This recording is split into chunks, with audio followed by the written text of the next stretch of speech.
A Haiku Year. Postcards from a Path. As a birthday gift to my sister Michelle, I agreed to exchange a haiku a day for a year through the mail. As an artist and a newcomer to haiku, this was a way back to the poetry I had left behind 20 years ago.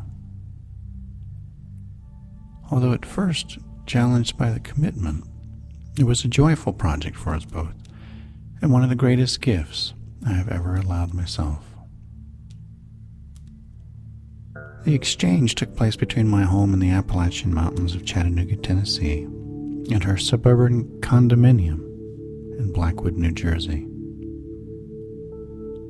Our haiku practice was to write from experience, growing in the process of opening to our different surroundings. Now in midlife, our hope was to rediscover with the exchange of haiku some of the joy we had shared years earlier growing up on a Missouri farm. Rain or shine, I would visit the same locations every day, writing haiku or gathering images or materials from Chickamauga Creek on the Tennessee River and Lookout Mountain, which overlooks it.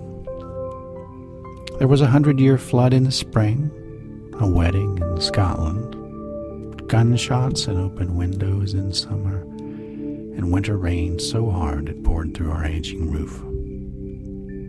What developed was an intimate collection of new experiences and shared memories in postcard form.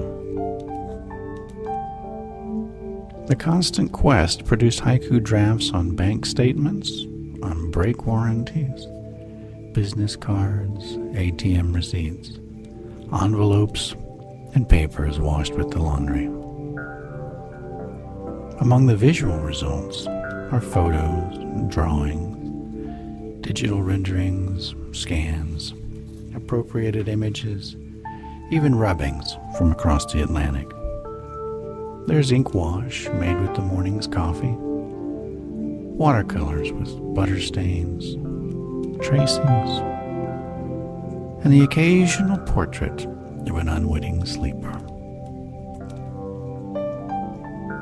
Over time, it became apparent that not every day would be golden. There were periods of high productivity for both of us, but for me some days fell short, other days yielding 3 or 4 haiku from every direction. I stockpiled cards that were in progress in a drawer and mailed complete haiku and illustration whenever possible.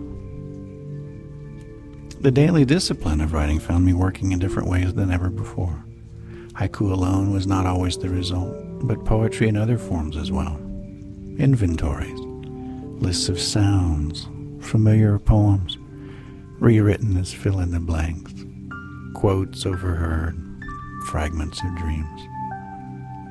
Although different from these other forms of self-aware poetry, my first attempts at haiku were still highly conscious attempts to draw connections between things or events. But over the course of the year, my awareness and receptivity grew, and with time I moved from recording cause and effect anecdotes toward a truer understanding of haiku. I began seeing the essentiality of things, letting down my defenses and being present in each moment. As my work moved away from reflective senryu and closer to the selflessness of haiku, the turning point of the year's revelations caught me quite unaware. While walking across a familiar field, I noticed for the first time a set of bed springs rusting in the grass. I pulled out my notebook and quickly jotted down 2 lines. With no feeling for it, I pocketed the page and put it away in a drawer of ideas not to be revisited for months.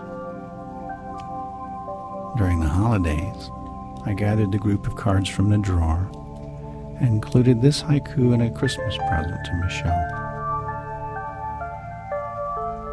Bed springs in the weeds, scent of sweet spring leaves. I had become attuned to what I'd been seeking, nested images of circles, cycles, spirals, and transition, the lonely spirit of Wabi and the weathered patina of Sabi. I was opening to impermanence and aspiring to the endurance of the spirit. Almost unconsciously, I had written my first true haiku.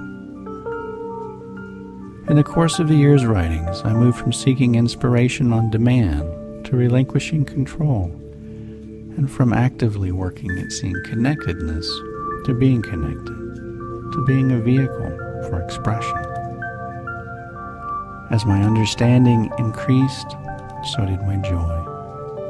As my compassion grew, so too did my longing to be in it always. My daily focus became more concerned with life as an unfolding process of possibilities, and less concerned with what was missing from my life. More aware of my opportunities and dreams, I experienced a new abundance in what was present all along, opening to what I hadn't noticed before. Christmas morning, 2 crows gleaning the field beneath a gray sky.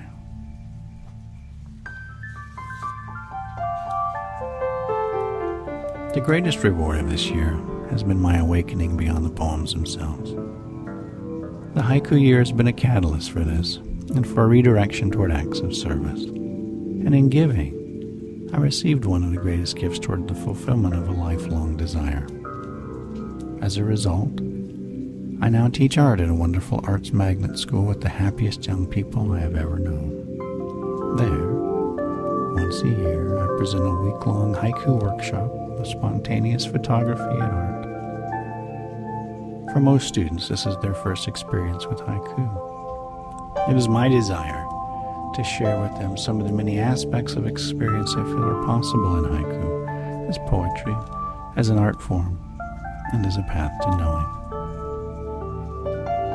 On a clear morning in the following spring, I recorded these notes and put them away in the drawer. Now, 2 years later, I recognize in them my awakening in the Haiku Year. Gnarled limbs of the pine, every branch, every needle pointing up.